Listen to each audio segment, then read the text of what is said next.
Bien, y la primera conferencia o presentación, que es auspiciada por Neutral AgriFirm, Mejor Juntos, y estará a cargo del doctor Atilio Ciuffolini. ¿Ciuffolini o Ciuffolini? Bueno, él nos va a explicar cómo prefiere que lo llamemos. Quien viajó junto a ADP Australia hace algunas semanas, viene de Argentina a hablarnos de ganadería intensiva.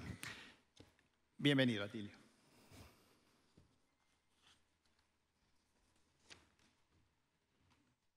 Muchas gracias, muy amable. Gracias. Bueno, buenos días. Muchas gracias por la invitación a ADP y a la gente de Neutral.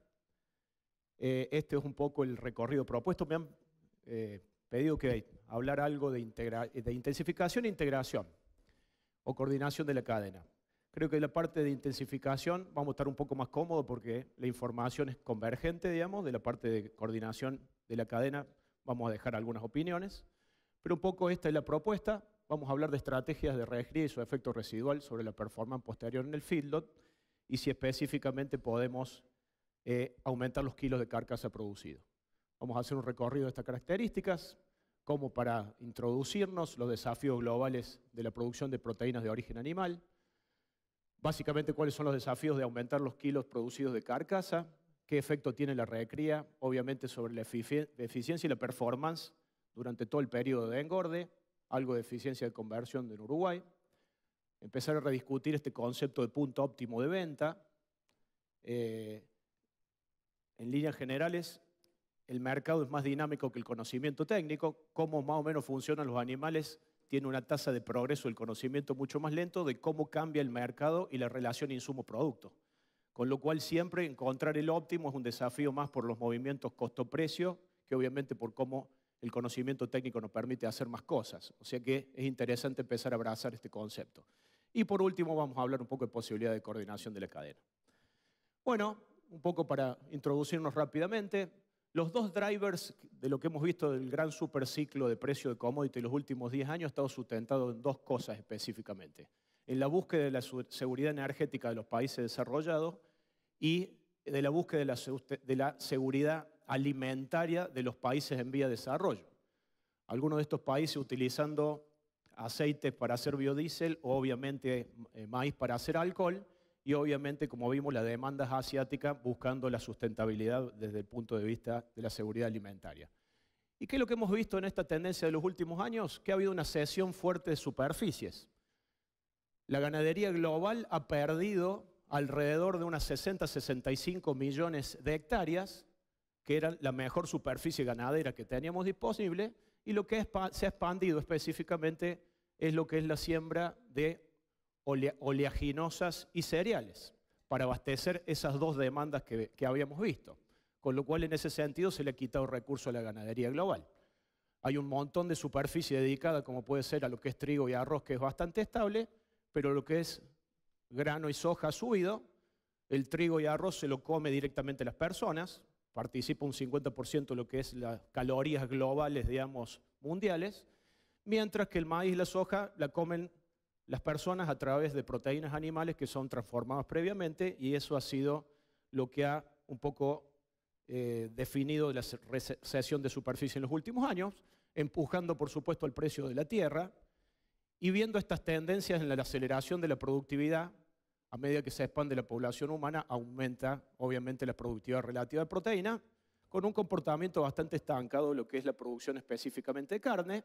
Si lo vamos en una perspectiva obviamente más de largo plazo, no es una tendencia nueva.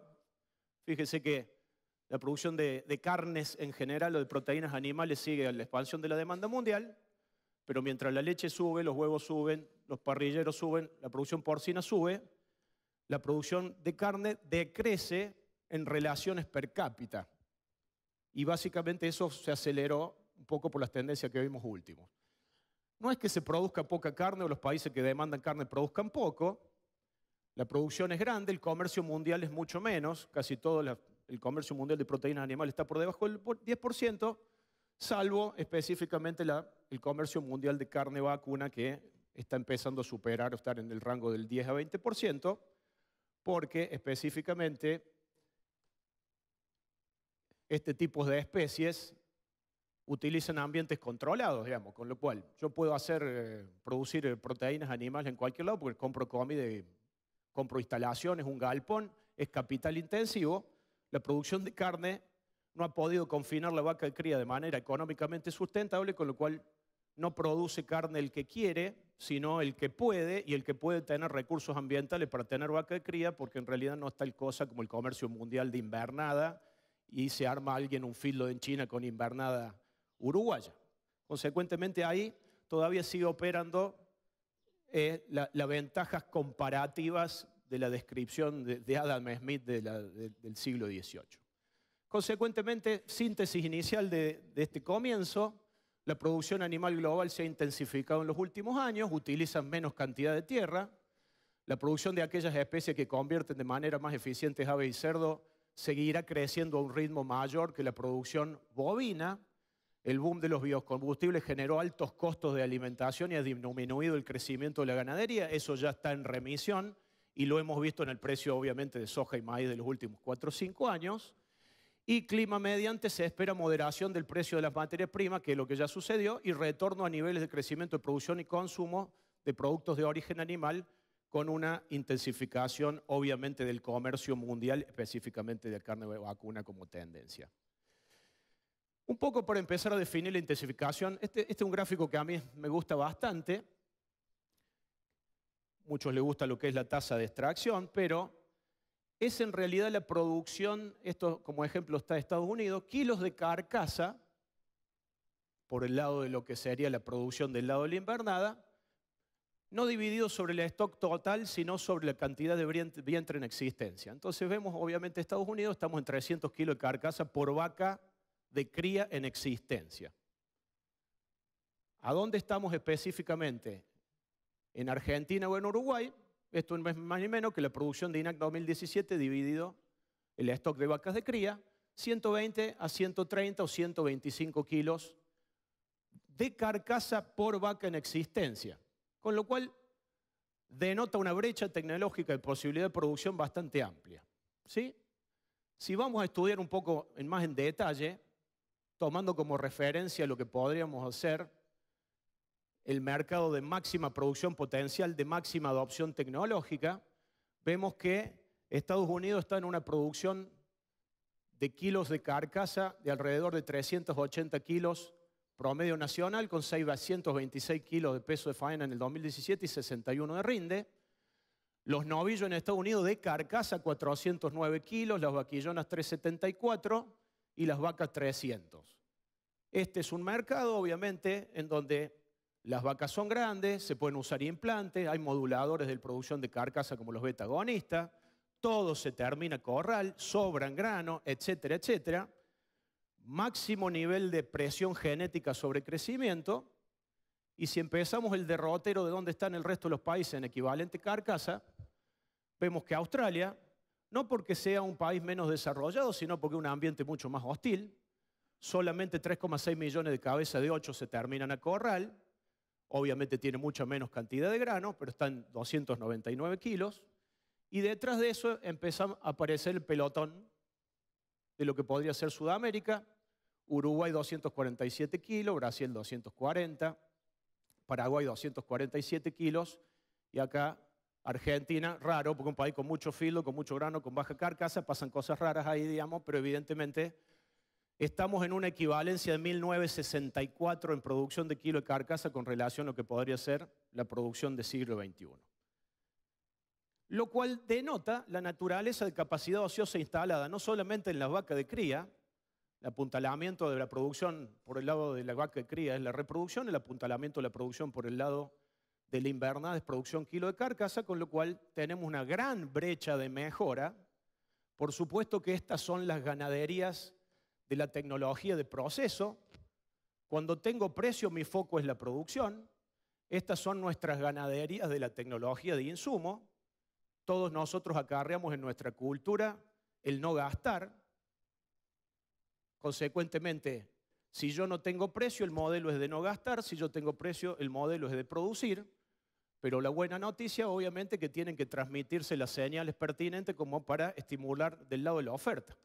Consecuentemente, la oportunidad en el mercado internacional parece estar disponible, la demanda mundial de los próximos años, la tecnología obviamente también, porque si no, no podrían expresar ciertas productividades de este tipo de países. La brecha de mejora y la capacidad ociosa instalada la tenemos. La pregunta es si vamos a recibir las señales pertinentes como para que le pongamos el foco en la producción y salir para adelante. Bien, por supuesto que en esta tendencia del año 62 al 2004,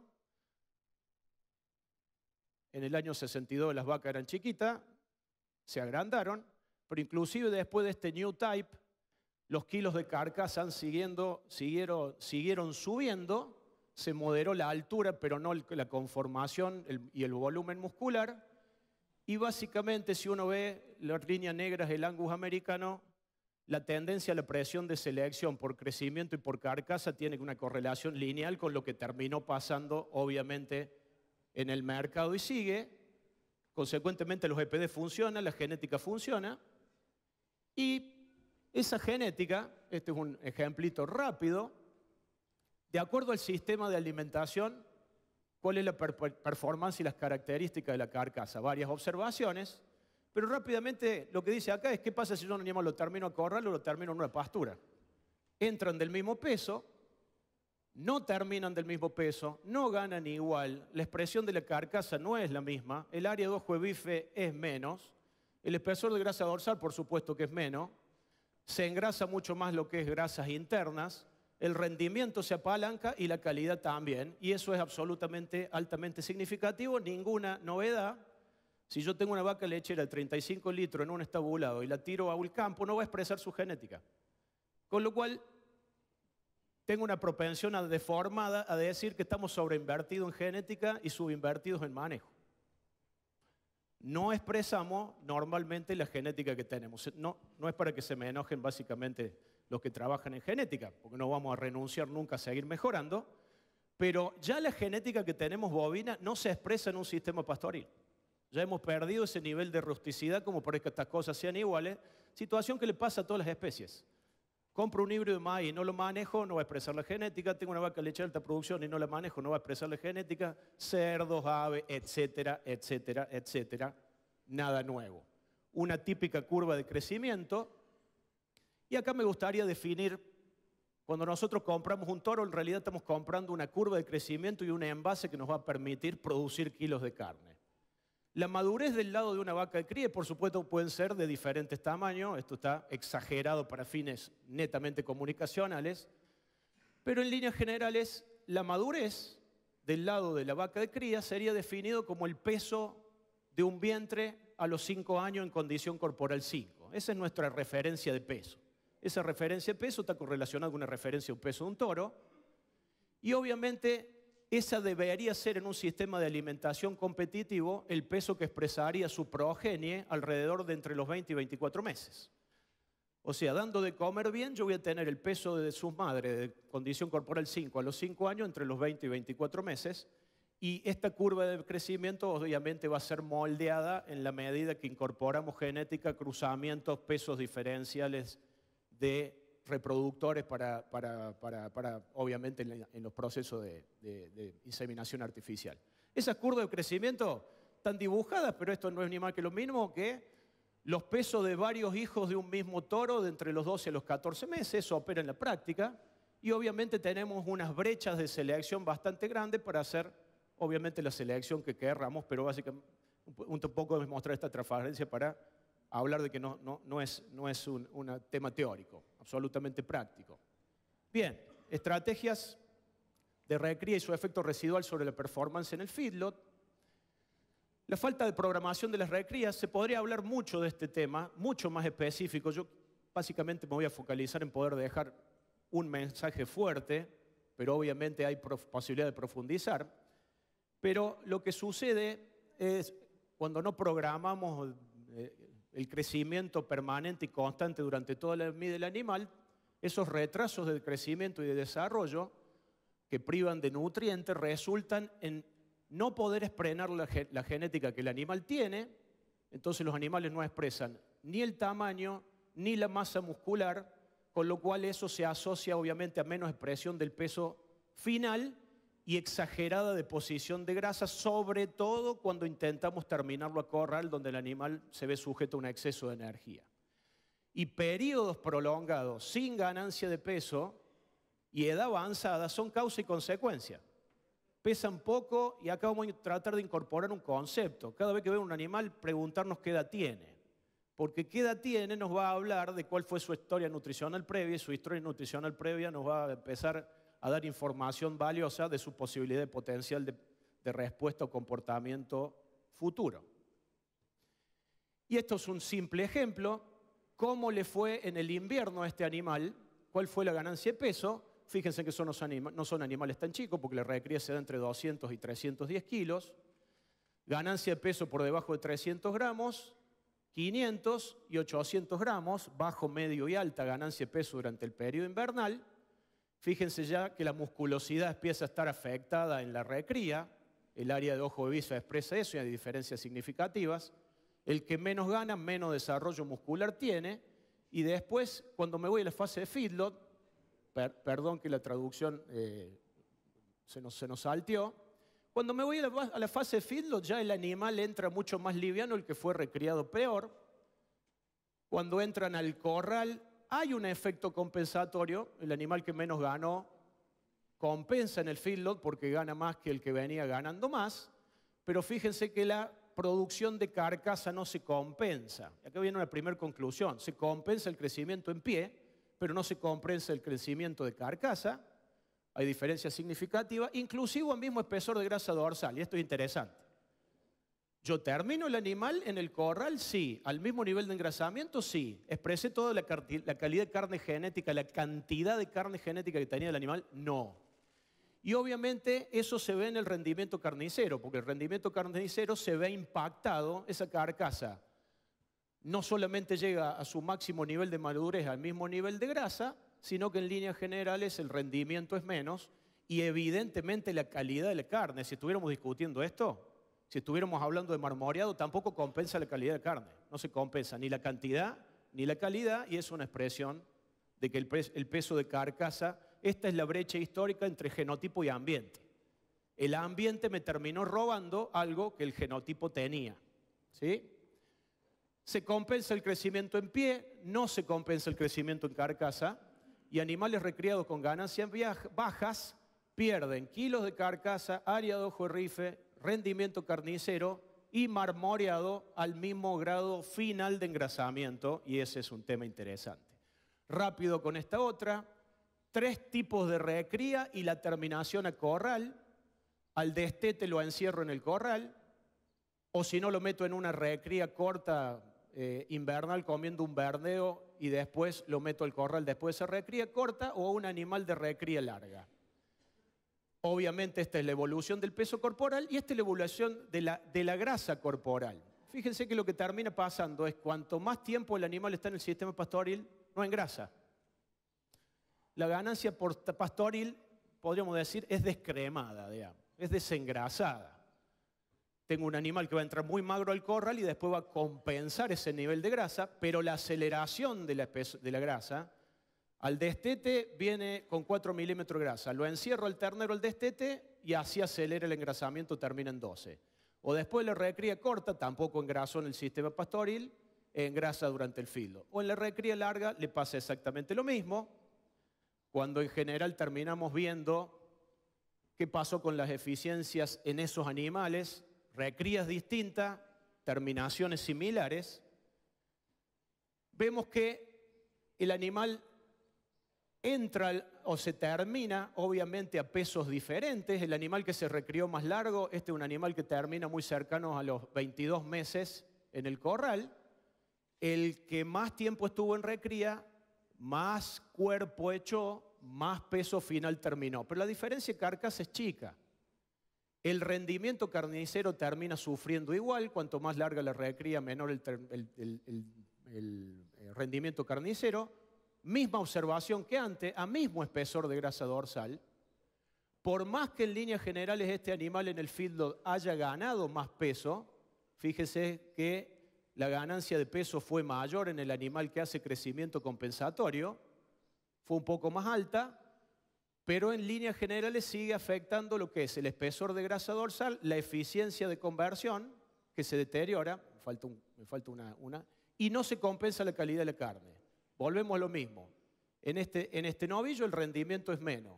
La expresión del peso de carcasa por su edad termina siendo menos porque expresa menos que esto. El nivel de grasa corporal termina siendo menos a mismo espesor de grasa dorsal, 24% de grasa versus 29%, y no se termina compensando la calidad de la carne, exactamente lo mismo que lo anterior. Y lo que le pasó a este novillo es que te ganó y perdió. O sea, lo que le pasa al último novillo es que da un promedio bajo y entra pesado y viejo al corral porque tuvo ciclos de ganancia y de pérdida. En esos ciclos de ganancia y pérdida va perdiendo su capacidad de expresar la máxima cantidad de kilos de carne genético que tiene en carcasa, la máximo nivel de rendimiento carnicero y de ojo de bife y obviamente la calidad de la carne porque el nivel de marmoreado se impacta. No vamos a hablar del universo bajo terminar un animal adentro del corral tiene diferencias. Los sistemas de recría son dependientes de costos, pero para ganar 500, 600 gramos, tengo un universo infinito de posibilidades desde diferidos naturales, suplementaciones, silajes o corral. No vamos a meternos en detalle de esto, pero en general esto es sitio específico. De acuerdo a la naturaleza de los recursos ambientales que me toca trabajar, financieros y perfil del productor, las estrategias de recría van a depender de acuerdo a buscarle el óptimo económico a los recursos donde nos toca trabajar. Vamos a hablar un poco de eficiencia de conversión. Esto es una revisión que venimos trayendo hace bastante tiempo, tanto en Argentina como en Uruguay. El factor particular más importante que determina los kilos de comida para hacer un kilo de carne en la producción bovina es el peso de ingreso. Cuanto más alto el peso de ingreso, peor la eficiencia de conversión. Nada nuevo. Cuanto más grande el animal, más come. Cuanto más come, más me cuesta el mantenimiento más la ganancia y obviamente la eficiencia de conversión aumenta, los costos de kilo producido se elevan y obviamente el margen se achica. Este es el gráfico uruguayo. Fíjense que acá, y esta foto la vemos exactamente en la misma de Argentina, la eficiencia de conversión tiene un comportamiento parecido al que vimos antes, pero hay un punto de inflación alrededor de los 380 kilos, donde la tasa de deterioro de esta curva cambia radicalmente y empieza una aceleración exponencial de la ineficiencia, de los costos de kilo producido, o la pérdida de márgenes, o la reducción de la ganancia, como les guste definirlo. Y acá vamos a ver qué le pasa en una población en donde tenemos esas curvas y esos comportamientos. En Argentina ese quiebre lo vemos más en los 280 kilos en general, pero esto es de acuerdo a la naturaleza de los animales que tenemos. Ya sea Argentina hace mucho que no tiene novillos para terminarse, estos son datos de la década pasada. Pero acá tenemos un subsector de ineficientes ante escenarios parecidos de terminación. Hay subgrupos de ineficientes y hay subgrupos de eficientes, digamos. Con lo cual uno empieza a tratar de rescatar la historia nutricional previa de esos animales. Y en realidad, todos del mismo origen, uno empieza a ver que esta población es consistente contra sí misma. Es consistentemente malo a través del tiempo, a través de los años. Fíjese que lo que le pasa a un animal mal recriado entra de 310 kilos, se terminan de 430, 118 días en el corral, no pasa el kilo la ganancia, la eficiencia de conversión en 11:1, no son tan pesados y obviamente si uno ve, todos son malos. 10, 10, 10 y medio. Nadie hace demasiado la diferencia cuando uno ve la relación ganancia de peso pre-encierre de esos animales, obviamente la ganancia de peso da 200 gramos. Ganan en invierno, pierden en invierno, ganan en verano y termina pasando estos efectos que obviamente comentábamos antes. Datos de Uruguay, ya esta información de hace bastante tiempo, no solamente ese punto de inflexión arriba de los 380 nos empuja a las variaciones de eficiencia de conversión, los de menos de 400 kilos 8,5, los demás 10,3. Fíjense que es un animal entre 380 de peso de entrada con 556 de peso de salida. versus 423 versus 595. O sea, el peso final es bastante similar, pero haber cambiado solo 40 kilos, digamos, el peso de ingreso, empeora la conversión 2.5. Esa era la fase donde se empeoraba. Pero también la cantidad de días en el corral afecta esta eficiencia. No es lo mismo alargar el encierro en un animal debajo de los 370 dentro del corral, no se empeora tanto, que alargar a más de 100 días el peso de un animal pesado. La gran duda que teníamos en ese momento es qué le pasa a la carcasa. Porque si empezamos a migrar, empezar cómo crece la carcasa en vez de cómo crece el animal en pie, esto está claro que la conversión se empeoraba. Pero la pregunta es a qué tasa venía mejorando el RIN de ese animal. Con lo cual no necesariamente esta eficiencia de conversión en pie va a ser igual a la eficiencia de conversión en carcasa. Y eso es lo que vamos a empezar a manejar el concepto de transferencia carcasa. Cuando yo gano 1 kilo en pie, ¿cuánto está ganando la carcasa? 700 gramos, 600 gramos, 800 gramos. Pueden pasar las tres cosas. Con 1 kilo de ganancia de peso en pie, la carcasa puede estar en acumulaciones de 500 gramos, de 600 gramos o de 800 gramos. ¿Sí? Pasó esto, para no empantanarnos, es la misma información. Fíjense que la tendencia de la eficiencia de conversión en la medida que encerramos de menos de 300 kilos a rango de 300, 350, etcétera, etcétera, se va deteriorando. El punto de inflexión lo tenemos en esta frontera de los 380 donde se nos deterioraba y estos son muchos novillos de 2 años diferentes con comportamiento similar. Bien. Lo mismo visto de otra manera, seguimos adelante y este es el concepto de transferencia de carcasa que se define como la proporción del incremento de la ganancia en peso en pie que se captura como ese aumento incremental de carcasa y es acá donde tenemos que empezar a definir si existe un punto óptimo de venta. Porque en realidad el punto óptimo de venta va a ser cuando el costo de kilo producido de carcasa se iguale con el precio de venta de la carcasa. Si yo estoy vendiendo $3.80, ¿cuál es el punto de óptimo económico? El día que el novillo hizo 1 kilo de carcasa a $3.80. Ya mañana pierdo plata, hasta ayer gané. Si me permiten una definición teórica. Uno quiere capturar ese momento, porque es en el momento donde empiezo a despilfarrar el dinero. Por supuesto que la industria puede haberlo, toda la cadena lo puede estar despilfarrando antes, porque estoy poniendo un nivel de grasa que se va a ir a, obviamente, dressing. Pero en realidad yo no recibo esa información del sector frigorífico como para tomar una decisión antes, probablemente. Con lo cual me quedo con la ecuación del productor. Tengo un novillo a $2.10, el día que mi costo kilo producido de hoy cueste $2.10, sería el momento donde yo no tendría que incurrir ni un minuto más, ni un peso más, ni $1 más, ni nada más en seguir engordando ese animal. Estamos en la búsqueda de ese momento porque sabemos que le pasa esto al novillo. Llega un momento en donde se me cae la ganancia de peso en pie, acelera grasa y la ineficiencia es lo que sucede. Estos son faenas seriadas. Gracias a Dios en Argentina vamos a tener un dato, digamos, de novillo local que creo que va a ser valioso. Pero esto no es más ni menos que cuando entra al corral lo mato, veo cuántos kilos de carcasa tenía. Y a los 30 días, 60 días, 90 días, 120 días, 150 días, sigo matando sus contemporáneos para ver cómo es la curva de crecimiento de la carcasa y qué va pasando y definir el óptimo económico. Pero lo que hay que decir es que el óptimo económico no va a ser lo mismo en un novillo americano de 600 kilos usando implante, en un animal brasileño Nelore entero, en donde vemos que a los 150 días todavía siguen ganancias de peso de carcasa muy alta y en pie también.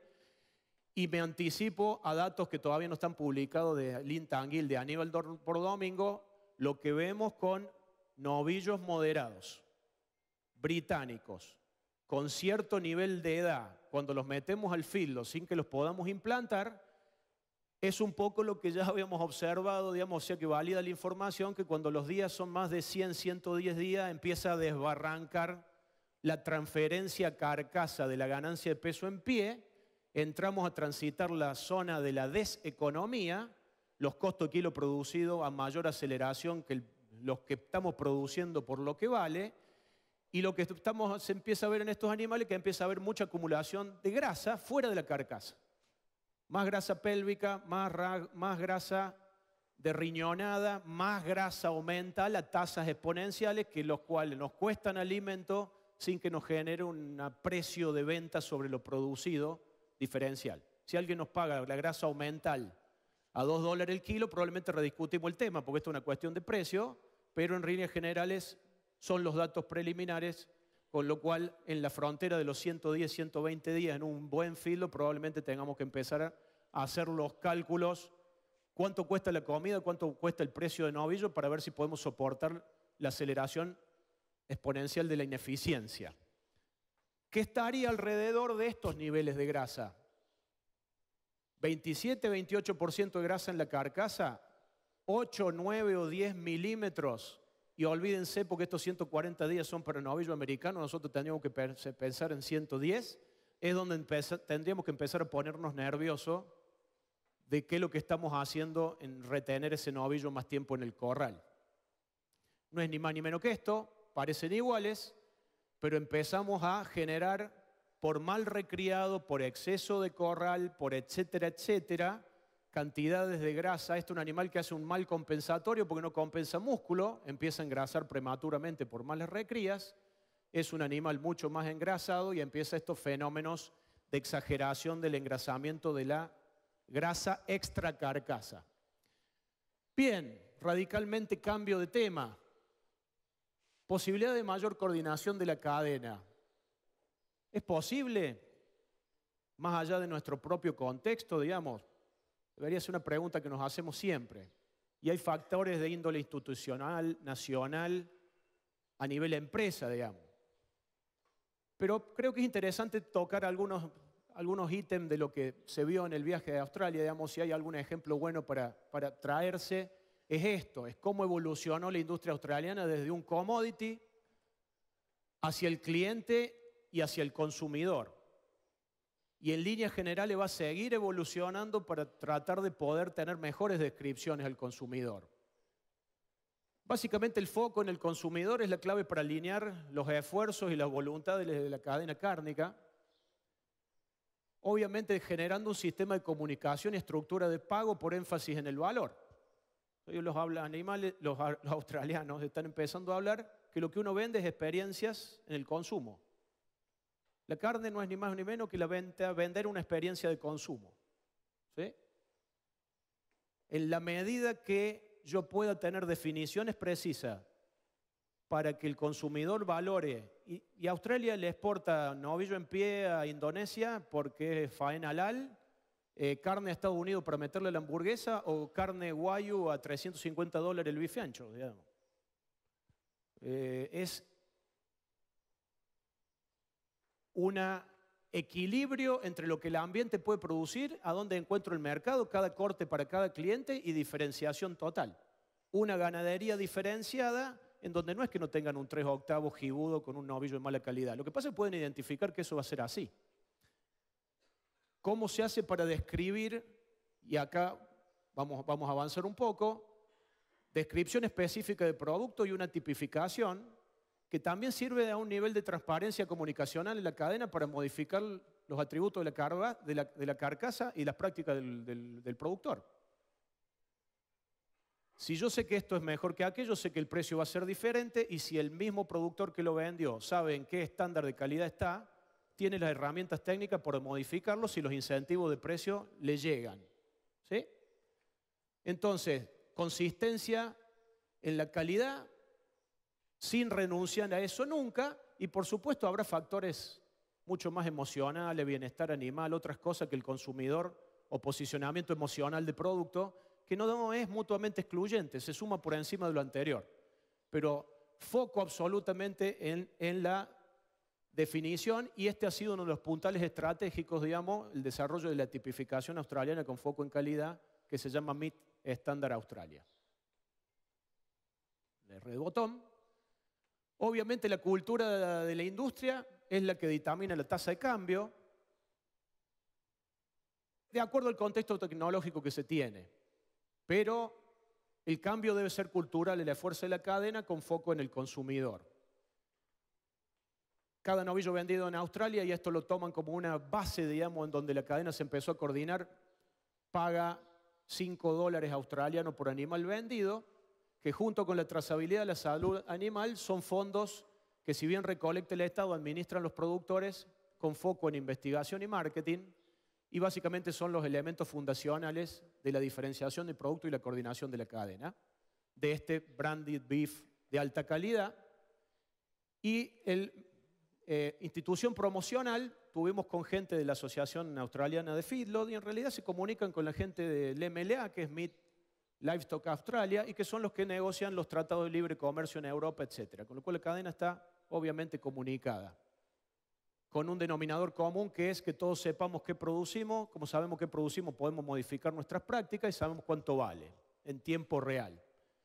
Continuar la transición a una industria totalmente focalizada en el consumidor y es una descripción de producto hacia la respuesta del consumidor. Y obviamente esto es un dicho viejo de una revisión interesante, pero sin diferenciación de producto no existen incentivos para que los productores seleccionen mejores animales, para que los filoteos puedan definir mejor su punto de venta o no pasarse de grasa, para que el frigorífico tenga mucho más precisión en un ciclo 2 y evite pasarle la grasa al que sigue, y obviamente ir cambiando los hábitos de compra de los minoristas sustentados en la demanda de la gente. Bien. Y si hay algún ejemplo de diferenciación de producto en Uruguay, pensaba mucho decir qué ejemplo poner, y es este, es el de la cuota 481. Y tomamos rápidamente un ejemplito de cuál sería el break-even de un modelo cuota 481 y tomamos un ejemplo de cuartil superior donde hay información. Pero este es un ejemplo de un esquema de 300 kilos de carcasa producido en donde en la fase de invernada hay 80% de corral. O sea, empiezo con 178 kilos y durante un periodo de 20 a 24 meses llego a 545 kilos. Durante 367 días, ganando 650 gramos, acumulando $600 de gasto. Es un ensayo a mano alzada, sean indulgentes con la economía, es pensar en un punto cardinal para pensar. Se puede trabajar más el número, por supuesto. Pero acumulamos un costo de $1.63 de kilo producido, con fase de $2.04, con fase pastoril de 70 centavos de dólar, la fase de pastoril sin suplementación y un feedlot de recría post-destete. O sea que es un novillo que tiene dos encierres, en el primer invierno y obviamente al final. Esta es la performance acumulada durante el 14 a 18 de la fase, obviamente, del corral de recría, cuartil superior, y obviamente en la fase de terminación. Y si uno le pusiera algún número al precio de compra, $2.25 del ternero, $2.15 al precio de venta de un novillo cuota, con un peso de entrada de 178 y 545 kilos de final, el número daría unos $170 y en realidad el punto de equilibrio de ese modelo es $1.83. O sea que con solamente que se me caiga el precio 15%, este negocio no es sustentable. Con lo cual es un producto de diferenciación. Y la naturaleza de la 481, digamos, empieza a transmitir a los productores que necesitamos trazabilidad, animales jóvenes, buenas recrías, porque la calidad de la carne, así de simple, se ordena a partir de eso. Entiendo que el 10% de lo que faena Uruguay es 481, que son 220.000 novillos, y el grueso de lo que está encerrado. Así de simple. Las señales son de precio y el punto de apalancamiento, el punto de apoyo para que la cadena se desplace y los incentivos pasemos del foco de no gastar a producir, obviamente es precio. Bien, después hay cuestiones más de índole social en lo que es coordinación de la cadena, y acá me remito a Héctor Ordóñez, digamos, que fue uno en Argentina, una persona que hace 20 años hablaba de esto. Evidentemente la coordinación de la cadena, la diferenciación de los productos y el posicionamiento de marca a nivel global, hay cuestiones que superan las posibilidades de los productores, como institucionales o organizacionales en cualquier contexto tecnológico. A la empresa privada probablemente le quede esta foto de la construcción de capital social. Evidentemente, una visión compartida, una misión colectiva y una meta común, y es probable que este intercambio en la red de redes sea la forma en donde uno pueda coordinar cadenas, coordinar ofertas, desde el lado de la oferta, diferenciación de producto y avanzar, pero el que tenga interés de esto, vaya allá el tributo al ingeniero Ordóñez, que ha sido ya fallecido, pero ha sido un entusiasta transmisor de este tipo de ideas. Bien, conclusiones. Construimos carcasa con ganancia óptima de peso durante toda la vida del animal. Le pasa a todas las especies. El crecimiento compensatorio, como mínimo, es ambiguo. Lo dejo para las preguntas. ¿Sirvió en un momento? ¿Comunicó algo? Estábamos mirando la realidad con parámetros de la década del 70. Tenemos mucho más información para saber qué estamos haciendo. Periodos prolongados de poca, baja o pérdida de peso resulta en tamaño corporal más pequeño, falta de desarrollo muscular, menor peso final y se asocia con excesiva deposición de grasa y posteriormente compensación de grasa, lo cual impacta la eficiencia de conversión. Por supuesto, tenemos que empezar a incorporar, cada vez que compramos un ternero, un novillo, así, ¿qué edad tiene? Esa debería ser la conducta. Sé cuánto pesa normalmente, o lo puedo estimar con bastante precisión. ¿Qué edad tiene? Usted con la trazabilidad lo puede saber. Si sé la edad y sé el peso, sé cuánto es la ganancia que viene acumulando en toda su vida, tengo bastante valiosa información preliminar para empezar a pensar. Obviamente, cuanto más pesada sea el animal y cuanto más viejo sea, más complicación, porque las bajas ganancias tienen que ver con ganancias volátiles, inestables y variables que también en sí mismos impactan la productividad. Y yo creo que siempre tendremos oportunidad de un mayor nivel de coordinación de la cadena, digamos. Digo algo y no digo nada, siempre va a haber posibilidad de coordinar un poco más. Porque lo que ya tienen cadenas coordinadas con productos diferenciados de buen posicionamiento global siguen pensando en diferenciar más, con lo cual obviamente creo que la brecha de mejora que tenemos nosotros es mucho más grande y en realidad es empezar o desplazarse y cualquier pedaleo o desplazamiento en este nivel. Estoy en 32 segundos finales y previamente habíamos negociado 5, Sofía. Lo hago público esto. Estoy por entrar en los 5 minutos de negociación previa. Bueno, ahora es la impunidad del que tiene el micrófono, Sofía. Así pido disculpa preventiva. Redondeo. Bien. Metralla y ráfaga final para cerrar 2 transparencias, Sofía. Bien. Evolución de la producción de maíz a nivel global en los últimos 50 años. ¿Sí?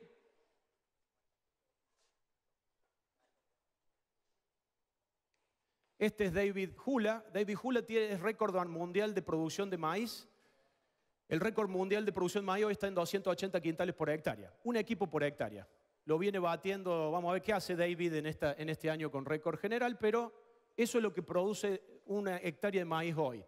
Esta es una vaca que produce 30.000 litros de leche por año, casi 100 litros por día.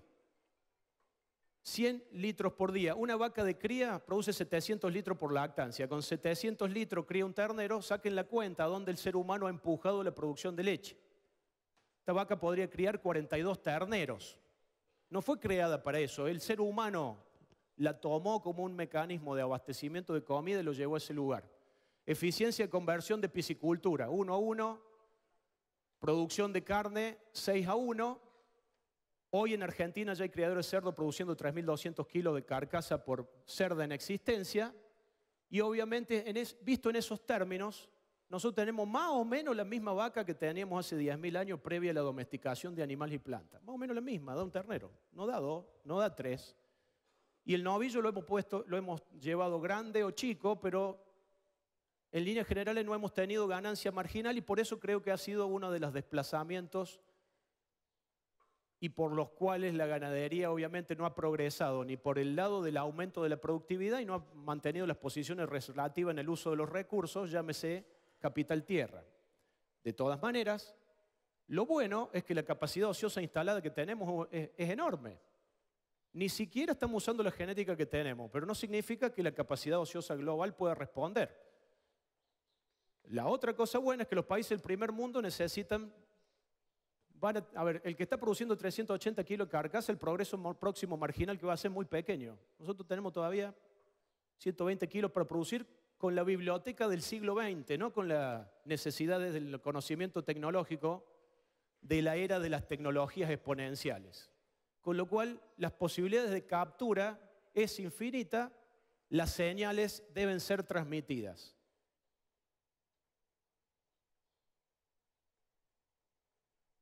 Primer evento biotecnológico de un animal, la soja transgénica, si no mal recuerdo, me pueden corregir. Ya estoy, Sofía. Estoy a 1 minuto. 18, 19 años cumplió la soja RR el año pasado, entiendo. Hace 2 años recién emergió el primer animal biotecnológico. Este es un salmón de una empresa que se llama Aqua Advantages. Hay mucho más controversia. Las líneas paternas de este salmón transgénico, digamos, son de la década del 90. Pero hay un problema regulatorio, digamos, con lo cual recién emergen, porque la realidad es que las plantas están llenas de genes exógenos que aumentan la productividad y nosotros la producción animal, hasta ese momento, no tenemos ninguno. Obviamente vamos a seguir teniendo aceleración tecnológica y desde que yo creo que a nivel producción animal, el año pasado Brasil ya transfirió en octubre los dos primeros embriones editados para estrés por calor Angus en Brasil. Y eso va a ser el leading case de lo que es edición genética de embriones, que es probablemente el mecanismo o las tecnologías exponenciales que nos van a permitir apuntalar la productividad. De todas maneras, no necesitamos esa tecnología para producir más. No estamos usando ni siquiera la que teníamos del siglo pasado. Pero probablemente si la oportunidad existe, las brechas de mejora están, la felicidad nunca es completa. Y acá es muy interesante empezar a todo esto, es muy divertido esta discusión por los disruptores tecnológicos. Hay un montón de gente, digamos, en el Silicon Valley que está absolutamente convencido. Y el ataque va a la producción de carne de vaca específicamente, huella de agua, huella de carbono, que la producción bovina es un sector que va a ser impactado por una disrupción tecnológica que es la carne artificial. Y acá tenemos esto que se llama Perfect Day. Ya se habla de productos animal free, proteínas animales animal free. Es interesante, ¿no? Como mínimo que contradice hasta verbalmente, digamos, no se puede ni decir. Una proteína animal libre de animales, esto es leche Saccharomyces cerevisiae genéticamente modificada para producir proteína láctea. Tenemos esto. Y obviamente esto es carne artificial hecha en un laboratorio. Esta gente está totalmente convencida que esta es la tendencia. Por otro lado, uno agarra una persona que se dedica a investigación y dice que esto es fake meat. Si uno le pregunta a un tipo de marketing, como mínimo dice, pero no, si los mercados están segmentados. La comida tiene mucho más significancia y cultura por detrás que específicamente qué es una cosa con la otra. Y si yo como un asado, estoy muy lejos que me reemplace una hamburguesa porque no soy comedor de hamburguesa. Con lo cual el mercado está segmentado. Algunos quieren comer hamburguesa, que está tan condimentada que no sienten de qué es lo que están comiendo, puede haber cualquier cosa ahí. Otros quieren comer kosher.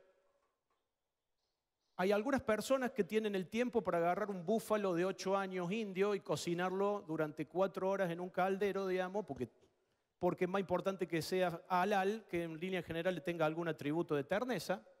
Otros quieren Kobe, etcétera, etcétera, digamos. Hay una absoluta segmentación que permite.